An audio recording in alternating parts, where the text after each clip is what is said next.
ஊழியர்களை அவரவர்களுடைய ஸ்தானத்தில் நிறுத்துவதற்கு கர்த்தர் போராடுகிறார். அதற்காகத்தான் ஒரு ஆயுதமாக என்னை அனுப்பி வைத்திருக்கிறார். அல்லேலூயா. ஒரே ஒரு வசனம் வாசிப்போம். எபிரேயரின் புஸ்தகம் 1வது அதிகாரம் 2வது வசனம். இந்த ஒரு வசனத்தை வைத்து தான் நாம் இன்றைக்கி சில காரியங்களை தியானிக்க போகிறோம். கர்த்தர் இதை தான் பேசும்படி எனக்கு விளங்க பண்ணினார். வாசிப்போம். எபிரேயருக்கு எழுதின நிருபம் 1வது அதிகாரம் 2வது வசனம்.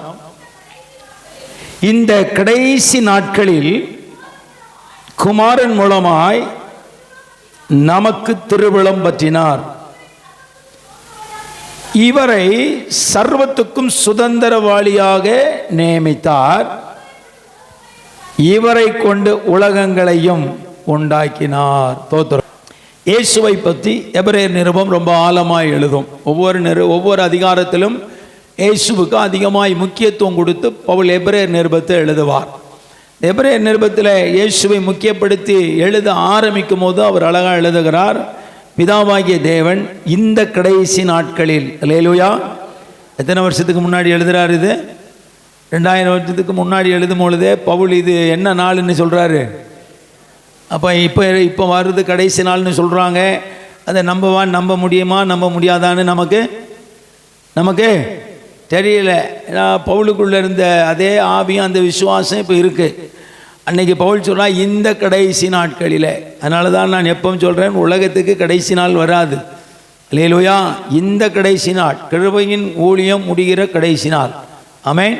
அதனால் கடைசி நாள் என்பது, கடைசி காலம் என்பதை சற்று நிதானித்து சபைகளுக்கு ஊழியர்கள் போதியுங்கள்.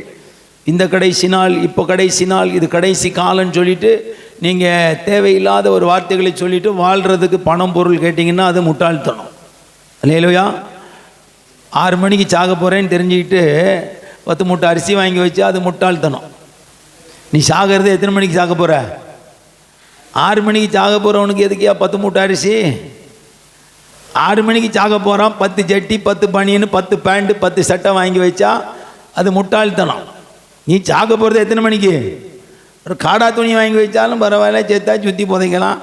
6 மணிக்கு சாக போகிறேன்னு சொல்லிட்டு 10 பேண்ட்டு, ராம்ராஜ் பேண்ட் வாங்கி, 10 சட்டை வாங்கி, 10 பனியன், 10 ஜட்டி வாங்கிட்டான், அது முட்டாள்தனம். அதுதான் இப்போ பெந்தேகோஸ்து ஊழியத்தில் நடக்குது.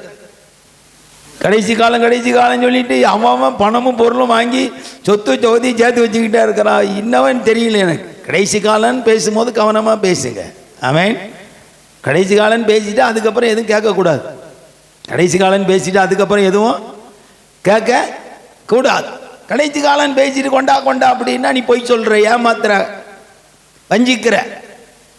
அதனால் கடைசி காலம் என்று சபையில் போதிச்சா கொஞ்சம் கவனமாக போதிங்க. ஆமென். சரியா இல்லையா? பெரிய தலையிலேருந்து சின்ன தலை வரைக்கும் கடைசி காலம்னு சொல்லிட்டு ஐயோ இன்னும் கோல்மால் பண்ணி கோலம் போட்டுக்கிட்டு இருக்காங்க. வேண்டாம். ஞானமாக பேசுங்க, ஞானமாக பிழைங்க, ஞானமாக ஒளிஞ்சிங்க, ஞானமாக பொருளும் போய் சேருங்க. கர்த்தர் மீதியை பார்த்து கொள்வார். நீங்கள் ஒன்றும் கடைசி காலம்னு சொல்லிட்டு அதுக்கு எதிரான ஒரு செயலில் போய் நின்றாதீங்க. ரொம்ப சந்தோஷம். கர்த்தர் நம்மளை ஆசீர்வதிப்பார்.